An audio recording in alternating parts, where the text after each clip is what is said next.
ញសាមញ្ញក៏មានក្តីសុខកុំឲ្យតែកើតទុកប៉ុណ្ណឹងក៏រីករាយបានទោះបីខ្វះខាតតែសូមឲ្យរស់សង្សាររកបានប៉ុន្មានត្បិតត្បៀតចាយតាមនឹងទៅសាមញ្ញសាមញ្ញក៏អាចងត់ញឹមមានក្តីសង្ឃឹមរស់ក្នុងគ្រួសារកក់ក្ដៅទោះបីផ្ទះតូចតែពួកយើងអាចរស់នៅ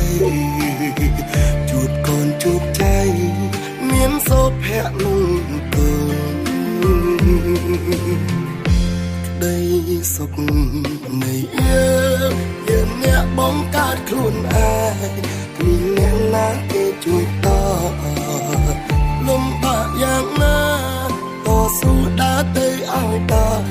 ស្វែងរកសុភមង្គលមានផ្ទះមានអាហារញ៉ាំដីសុខនៃយើងគ្រួសារចេញដល់ចិនគ្នាកុំបងកើតរឿងសាមញ៉ាំញញឹមអោច្រើនការងារក៏ត្រូវសាកម្មកុំខ្ជិលរអ៊ូរថមនាំឲ្យបាត់ពីរីករាយ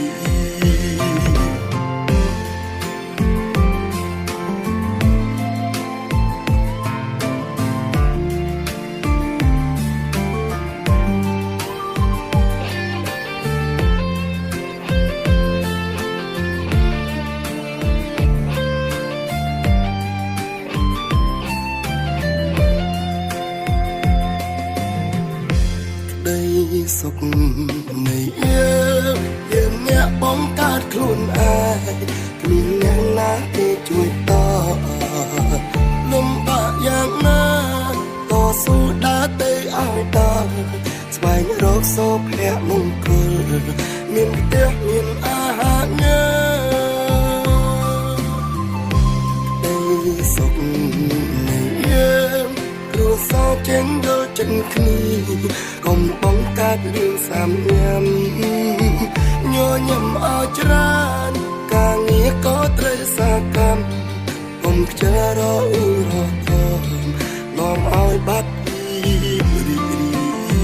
សាមញ្ញសាមញ្ញក៏អាចញញឹមមានក្តីសង្ឃឹម